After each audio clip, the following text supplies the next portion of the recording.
All right, Colby Covington back on the show, and everyone keeps asking, when's Colby coming back on? So request granted. Colby, good to see you as always, man. How are you, sir? I'm doing great. It's so good to be back, Mike. I always enjoy talking to you. One of the real ones, one of the last of a dying breed of impartial journalists who are not biased, So I respect your opinion, and I look forward to chatting today. I always look forward to chatting with you as well. As always, a lot to discuss with you, Colby, but let's get right into the main thing people want to know. And as a longtime pro wrestling fan yourself, you may appreciate this comparison, but there was this old episode of Piper's Pit right before WrestleMania 3, and he straight up asked Hulk Hogan, are you or are you not going to fight Andre the Giant at WrestleMania 3 for the title? And Colby, as you know, in the MMA world, the news cycle is abuzz right now that the long-awaited grudge match between you and Tyron Woodley is being targeted for September 19th. So are you or are you not fighting Tyron Woodley on September 19th? As America's champ, as the people's champ, as Donald Trump's favorite fighter, there's a thing that Donald Trump patented, and that's promises made, promises kept. So I don't want to come on here today, Mike, and lie to you and say that it's going to be a for sure thing, because I don't know. I don't know if Tyron Woodley's going to show up. I was willing to fight him on 4 days notice last time, so I'm always ready to show up to fight him. It could be a week's notice. I gave a verbal agreement to fight him August 22nd. He didn't want to show up. Apparently, he low T testosterone Woodley, he has to do some juice. He has to juice up to get ready to go to fight me. And supposedly now he's given his verbal agreement for September 19th. But let's be honest, Mike, there's no way I can give you a guarantee because there's no contract in writing. The ink has not dried. So I hope it happens. I'm ready to go, but I can't give you a definite answer that it will happen on September 19th. Do you feel confident that it will happen? Because I feel like we're further along now than we have been in the past. To be honest, no, man. This has been such a runaround to try and fight Tyron Woodley for the last 4 or 5 years. It's just the guy's making excuses. He's getting elective surgeries. He needs more time for training camp. He's doing this. He's doing that. You would think with all the running and dodging he's done for me, Mike, that he would have this insane cardio. But no, he's getting gassed out by school teachers on some gladiator reality show. I mean, you've wanted this fight for so long now, and there have been times that we've spoken. It was like, I think it was right after the Gilbert Burns win over Woodley that you thought the ship may have sailed at this point. And then the last time I talked to you, it kind of got reeled back in. And now that there's a targeted date here, it seems like you're allowing yourself to not get too excited for it, kind of a more of a wait and see thing. So on a scale of 1 to 10, where are we at right now? Are we at like a 6 or a 7, or are we lower than that? Yeah, I would say we're at a 6 or a 7. I'd say that's an accurate assessment. I'd say, if we were taking football terms, we're at the 40-yard line. We're coming up on the 30-yard line. So we're getting close. We're not inside the red zone yet. Nothing's been signed. There's still some terms that, the UFC told me that they're going to do, but, they haven't sent me anything, and I haven't seen a contract. So until I see that, I've agreed to fight. I want to fight him. I wanted to fight him August 22nd in main event in Vegas, but, he needed a little bit more time for training camp. I know he wants to make sure he can juice up and be the best he's ever been. It's not going to make a difference, though. So, I'm hoping it gets put together. I hope he shows up, man. I'm not going to be excited or give you a definite answer until we're locked in that octagon and I see him across the octagon. Fair enough. What kind of terms are we talking about here? Just little terms, some terms that the UFC said that, that they were going to accommodate me with, little things, first class travel, some suites, I am Raw American Steel and Twisted Sex Appeal. I gotta make sure that my body and mind are living good on fight week. And, I've earned this right to be, in this position as the main event fighter and the fighter that's drawing all the clout for this fight and selling this fight. So, just some little things, the UFC already agreed to me with, but they haven't sent me over a contract with those terms on their agreement. So, I'm just waiting for that, but I'm easy. The UFC knows I'm easy. I love to fight. This is my passion. This is what I love to do. So, I want to get out there and fight. It doesn't matter if it's on a week's notice, if it's on a day's notice, I'm always ready to go. Tyron has lost his last 2 back-to-back 5-rounders to Kamaru Usman and then to Gilbert Burns. And you have to believe that, I'm a positive thinker. I'm reeking of positivity right now that this fight is going to happen on September 19th. So you got to believe his back's against the wall here. And if there's one fight that's going to get him going, it's probably this one. Do you think on September 19th, let's just say this all happens and goes smoothly, that he's going to come in with a little bit of a different approach, some more aggression. Maybe he fights a little more emotional because his rivalry has gotten so personal. There's no doubt about it. This rivalry is beyond personal. This is for bragging rights for the rest of our lives. There's no doubt that, fighting me, he's going to get the biggest adrenaline and the biggest, just motivation and it's inspiration to come out here and try and knock me out. This fight sells in so many different ways. We used to be teammates, the Republican liberal angle, the hatred we genuinely have for each other. So I think we're going to see the best Tyron Woodley we've ever seen in this fight. And, speaking of his last 2 fights, those guys, they beat him on the judges' scorecards. This fight ain't going to the judges' scorecards. I'm going to leave no doubt I am the best welterweight in the world. I'm going to add another world champion to my resume, my long list of amazing resume that I already have, and I'm going to finish him. It's not going to the judges' decisions. I promise you that. He will get left unconscious inside that octagon. Since you've been preparing for a short notice opportunity, how much of an advantage do you think that gives you since, you've been getting ready nonstop for the last several months, and you're probably as fresh as I guess a fighter can be ahead of a training camp or a hopeful training camp here?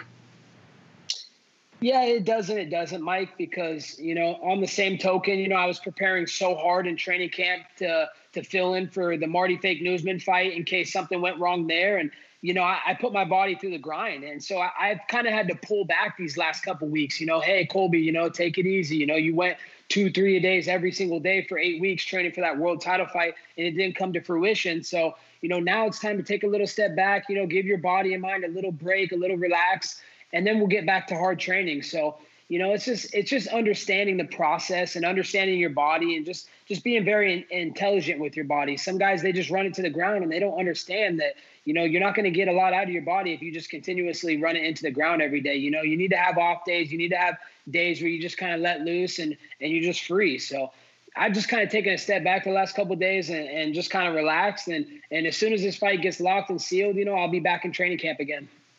Obviously, the win is first and foremost, but with this fight with Tyron, you've been hoping it would happen for years now. What is the goal on September 19th outside of just getting the win and, I guess just proving that you're the top welterweight in the world? Is there like a certain kind of finish that you're shooting for? Like, what is the main goal that'll satisfy you walking out of that octagon on September 19th if all goes well and this fight actually happens?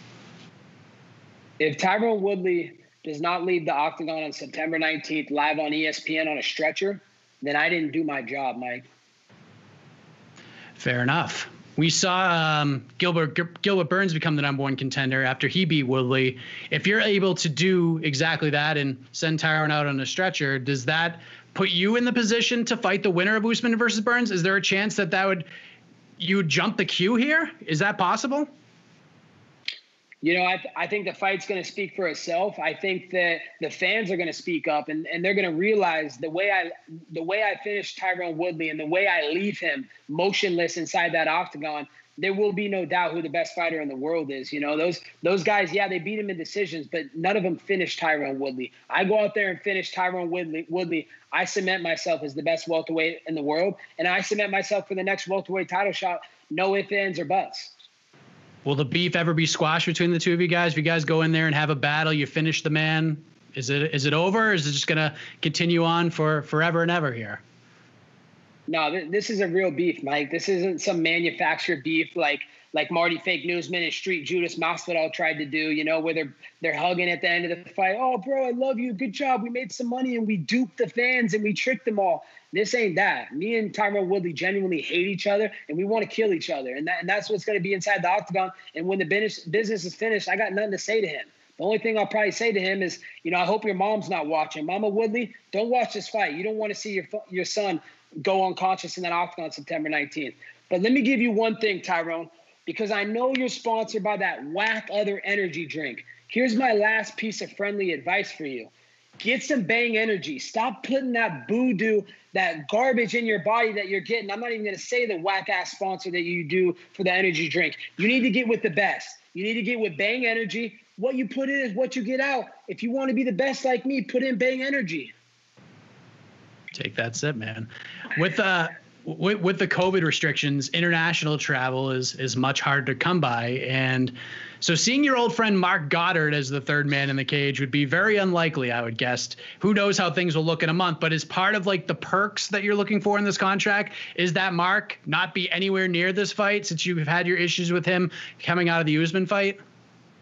Yeah, 100%. You know, the UFC knows that I'm not going to ever be in the same room, let alone building as him ever again. Mark Not So Goddard is not allowed at any fight I'm ever at.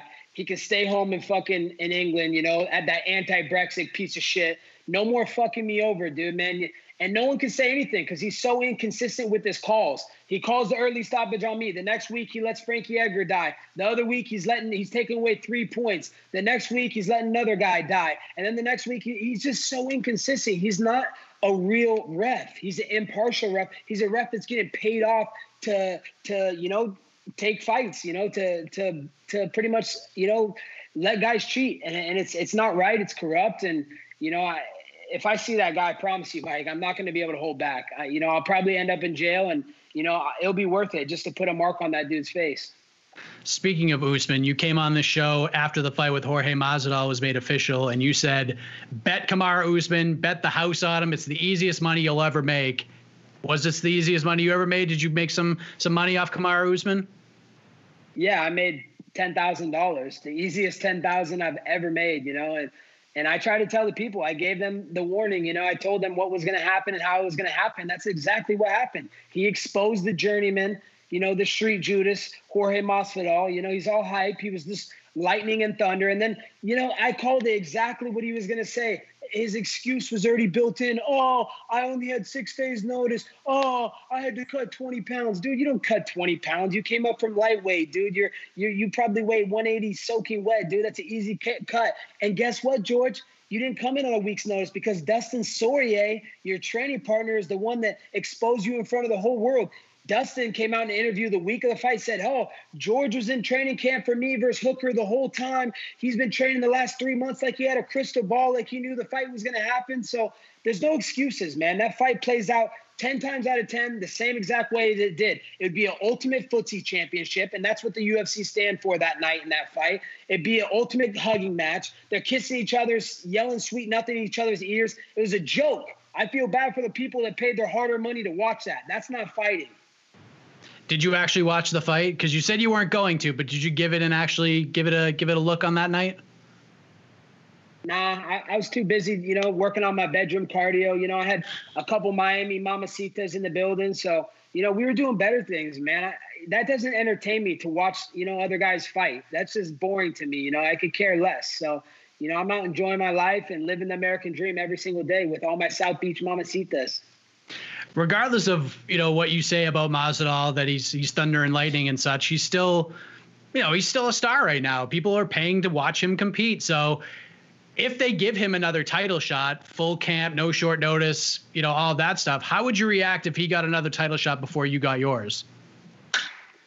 I would just laugh. I would say, you know, okay, you know, you guys want to pay this man for what? He's all hyped, dude. He's got 15 losses. The only title that Jorge Masvidal has ever had is for losing for a guy in every single weight class. He's lost to flyweights. He's lost to Sunsao at 135. He's lost to 45ers. He got knocked out by the Rodrigo Dam. He knocked out by 55ers. Palomino, you know, the Russian dude beat him up. He's got so many losses on his record. It's even hard to keep track with him anymore. Yeah, he hit lightning in a bottle. You know, he went on a 50. He finally got to 50-50 in the last couple years on his record. But, you know, he's all hype and he's built off all hype. And, you know, that's just the marketing machine, you know. But if they want to give him the fight, you know, I think the fans are going to know that they're being fooled. They're going to know that the UFC is just trying to cash in on money. They're not trying to put the two best fighters up against each other and let's watch fireworks go off, because that's not going to be fireworks. It's just going to be a patty cake and footsie again.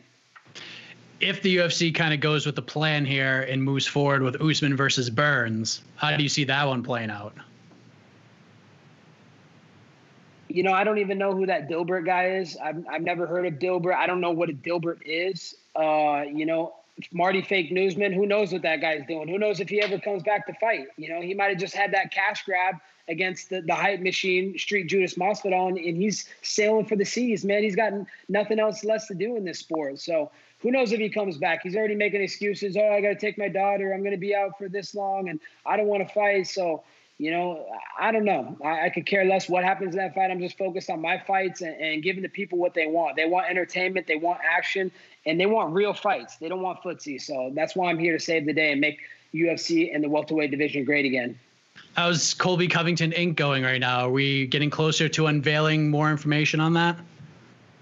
Man, Colby Covington Incorporated is going so smoothly right now. Like, everybody thinks I'm just on the streets, and, they're entitled to think what they want. I think more will be unveiled when we actually get the fight signed and we're actually talking about the fight. But until then, I had a board meeting the other day with Donald Trump Jr., and I was just talking to him about things. And, I had another board meeting today with Candace Owens, and, we're just chatting about things, making sure we're on the same page and making sure CCI, Colby Covington Incorporated, is moving along smoothly. So the best is yet to come for us. You haven't seen anything yet.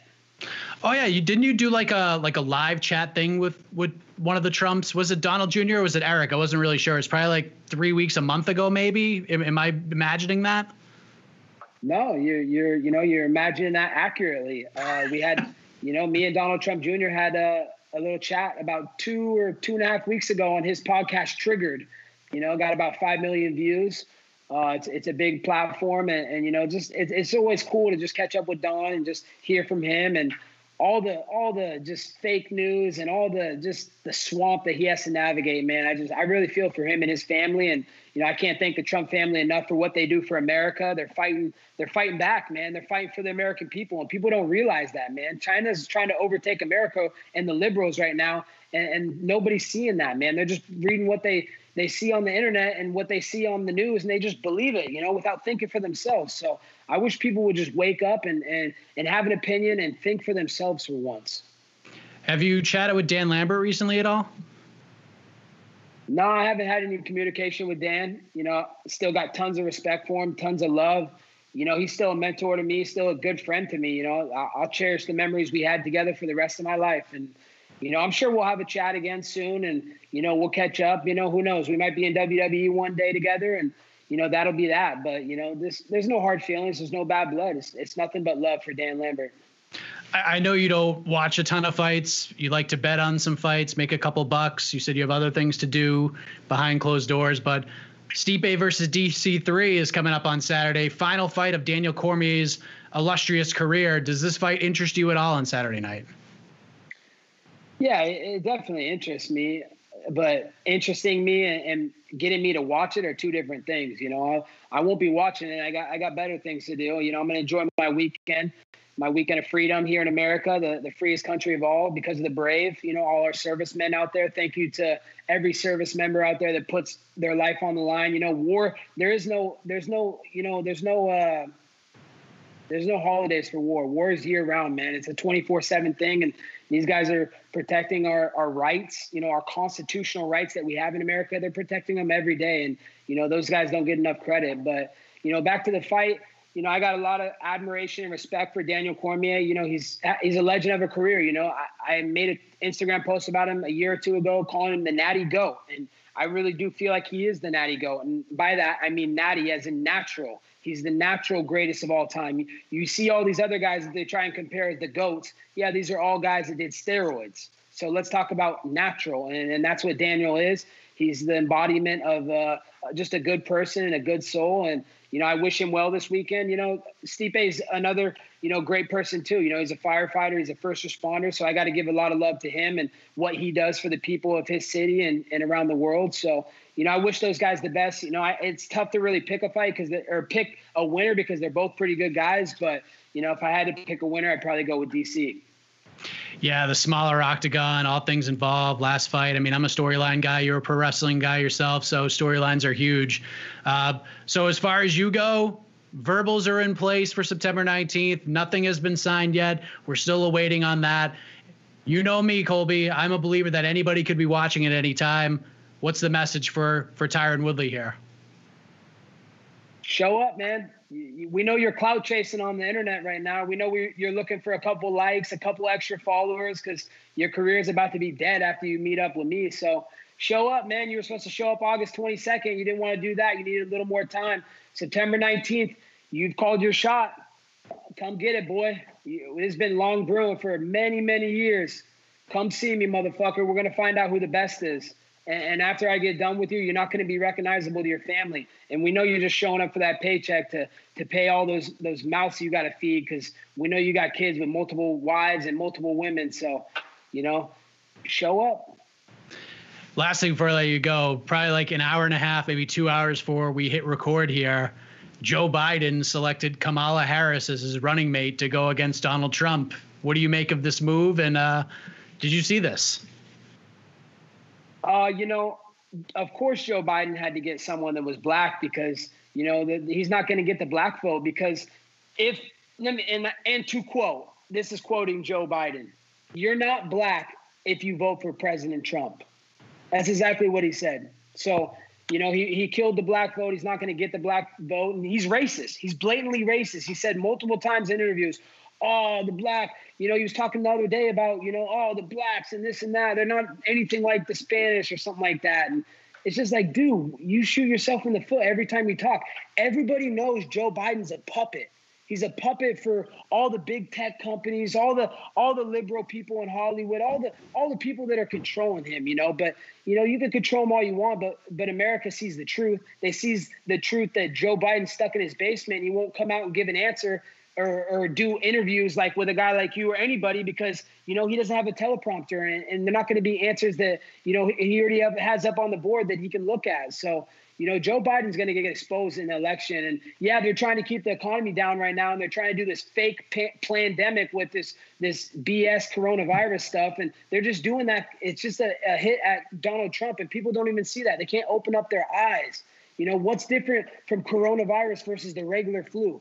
The regular flu kills times 6 many people. When did we ever shut the country down and have to put masks and take away our freedoms and put masks on our face? No, we never had to do that. So, I wish people would stop being cheap, wake up, make a decision for yourself, and please do not vote Joe Biden, because if you vote for Joe Biden, America will never be the same. It will be owned by China. There you go. Paid for by Colby Covington right there. A little political advice to wrap things up. Always appreciate the time, man. You're always very gracious with it. And, you got things to do. All the best to you. Hopefully this fight happens on September 19th, man. I know everyone's looking forward to it. I know you're looking forward to getting back in there. But Colby Covington Incorporated seems to be alive and well here heading into September 19th, hopefully. So thank you for the time as always, man. My brother. Thank you, Michael. Have a great day, and we'll catch up soon. Really? Spider-Man, what's up, brother? You've been waiting. Kid? Yeah, it's my 7-year-old. That's awesome. You've been waiting how long for this? You were sitting at the stairs for the last 10 minutes, just waiting and sneaking around trying to get in there. Yeah, I was trying to sneak from you because I was trying to see if you can see me or not. You want to say hi to Colby Covington? Yeah. Say hi. Hi. Hey, what's up, buddy? What's your name? What's your name? Spider-Man? Spider-Man. Spider-Man. I'm wearing the mask right now, so I am Spider-Man. So you're living that moment right now. That's Grayson, by the way. That's his real name. Mm-hmm. Nice to meet you, Grayson. All right, thanks, man. I appreciate it, brother. Take care. Absolutely. Have a great day. Later, man.